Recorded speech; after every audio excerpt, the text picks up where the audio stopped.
The constitutional conservative insists on a limited constitutional government and laws that are equally applied. Yes, because it's fair. Yes, because it is just. But there is a very practical reason why the equal enforcement of law and the punishment of those who abuse the law is important. Last week, the DNI released damning documents created in the Obama regime, documents that revealed that Barack Obama and his regime cooked up accusations of Russia collusion in an effort to attack President Trump and his supporters with the full force of government. Almost instantaneously, we started hearing how Obama was too big to be held accountable. We were told by the same people who claim nobody's above the law that Obama and his cronies are. We were told that even though the documents showed that Obama used our government to take out his political opponents on charges he and his communist cabal fabricated, nothing could be done. This after leftists conducted years of lawfare, mugshots, and a smear campaign. If laws are not equally enforced in America, and the American people are told that leftists and powerful people are above the law, it's the quickest way to dissolve the bonds that unite us. The bonds forged by the U.S. Constitution, bonds that make us Americans. Without equal justice, America doesn't survive. That's my focus in today's preamble. I've known FBI Deputy Director Dan Bongino for a long time.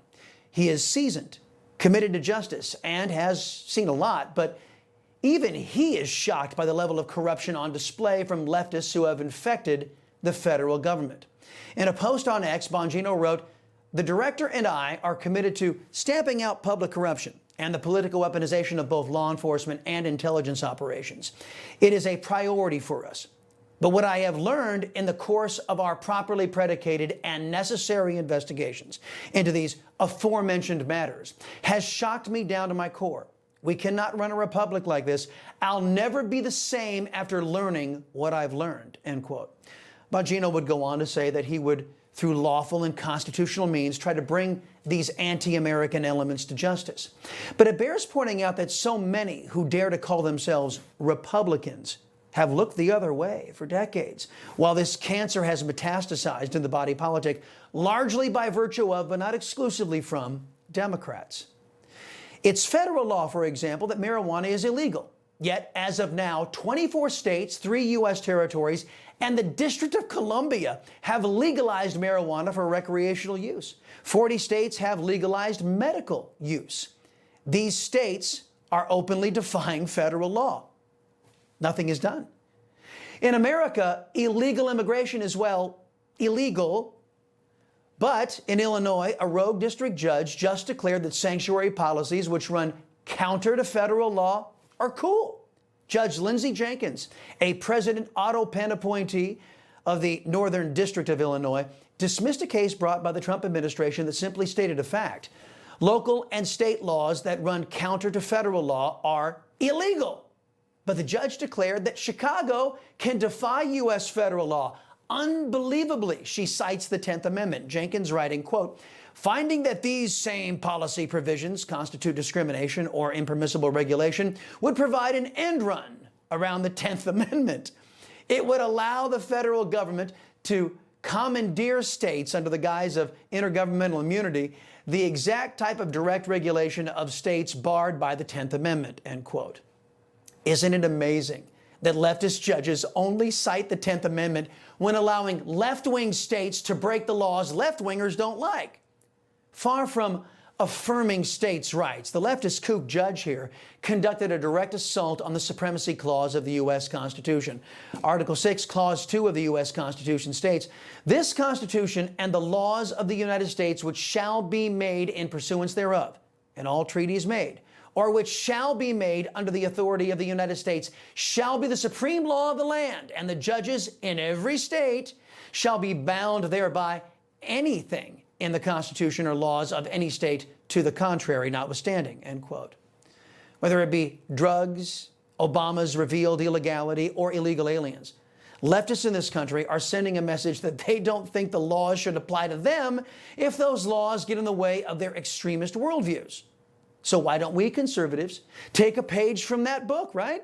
Since according to leftists, federal law is just a suggestion, and so-called Republicans and All Democrats in the America Last coalition think it's permissible to defy federal law.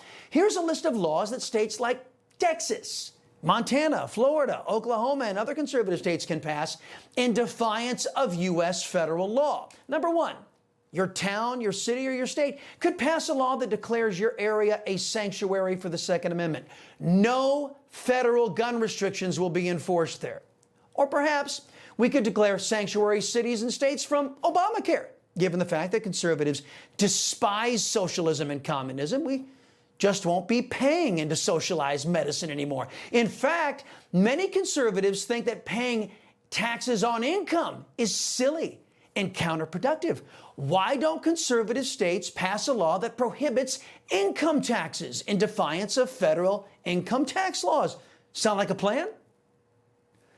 Of course, this intellectual exercise is kind of fun to think about, but comes with a dire lesson. Hamilton and the Federalist Papers outlined the dangers of the various states living under disparate laws. The founders knew that competing interests and differing worldviews would set up systems that would come into opposition of one another, that would lead to animosity and distrust among the states. So the founders designed a constitution to remove those jealousies before they could flourish into full-blown conflicts. Now that the America Last Democrats and Republicans have instituted a system here in this country where left-wing cities, states, or politicians like Obama, and only left-wing states, cities, and politicians can defy federal law and get away with it, those animosities, distrusts, and jealousies will flourish. And human nature being what it is, as a result, this nation will rip itself apart. What then is our course? To maintain credibility, Congress should impeach that judge, for starters. Next, the Bongino model must be put on steroids and implemented across government. Obama and his cabal of criminal communists must pay for what they've done to us. Sanctuary cities and states must pay a steep price for harboring criminal illegal aliens, and the law must be equally applied to all so that faith in our government can be restored. If this doesn't happen, history shows that nations that sink into this level of debauchery, corruption, and evil are not long for this world. If America is to survive, the left must be made to pay a price for myriad breaches of law and usurpations of our rights that they have committed.